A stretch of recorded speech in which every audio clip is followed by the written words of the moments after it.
Bienvenue dans cette exploration fascinante de l'optique et de la vision. Aujourd'hui, nous allons voyager du monde des instruments physiques à la complexité de notre propre système biologique. Notre objectif est de comprendre les principes fondamentaux de la réfraction, d'explorer l'anatomie fonctionnelle de l'œil humain et d'aborder les méthodes de correction géométrique des défauts visuels les plus courants. Commençons par un instrument optique simple mais puissant, la loupe. Une loupe est une lentille convergente caractérisée par une courte distance focale, généralement de quelques centimètres. Pour qu'elle produise son effet grossissant, l'objet que l'on souhaite observer doit être placé entre le centre optique de la lentille et son foyer. Le résultat est la formation d'une image virtuelle, qui apparaît droite et agrandie, nous permettant de voir des détails autrement invisibles à l'œil nu. Pour mieux comprendre le fonctionnement de la loupe, observons sa modélisation optique.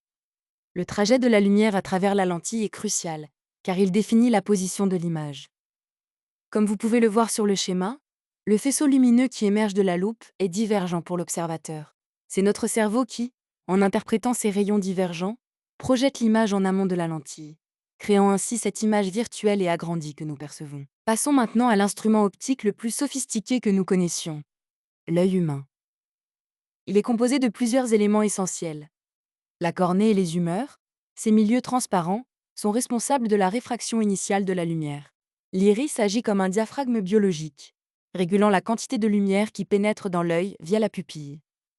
Le cristallin, une lentille convergente ajustable, permet l'accommodation, c'est-à-dire la mise au point sur des objets à différentes distances. Enfin, la rétine, une membrane photosensible située au fond de l'œil, agit comme un écran où se forme l'image. Pour simplifier l'étude de la vision et appliquer les principes de l'optique physique, l'anatomie complexe de l'œil est souvent réduite à un modèle physique standard.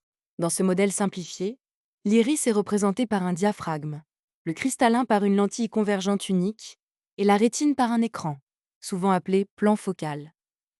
Cette approche nous permet d'analyser plus facilement le trajet des rayons lumineux et la formation des images. Dans un œil normal ou en métrope, au repos, la convergence du cristallin est parfaitement calibrée.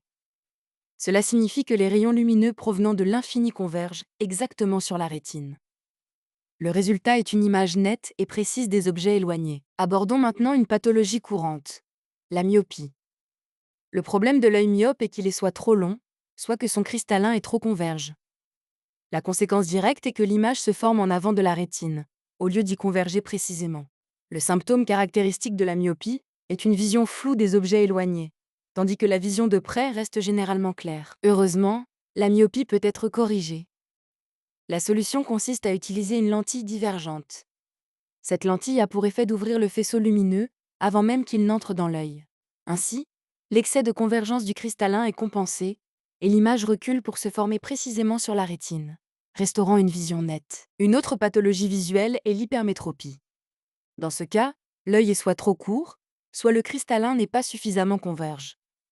La conséquence est que l'image géométrique des objets se forme en arrière de la rétine.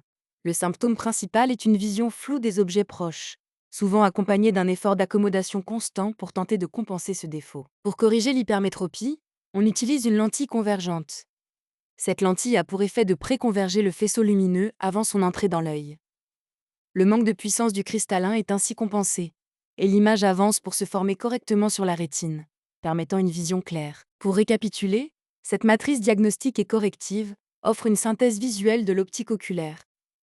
Elle compare l'emmétropie, la vision normale où aucune correction n'est requise, avec la myopie, où l'œil est trop long et nécessite une lentille divergente.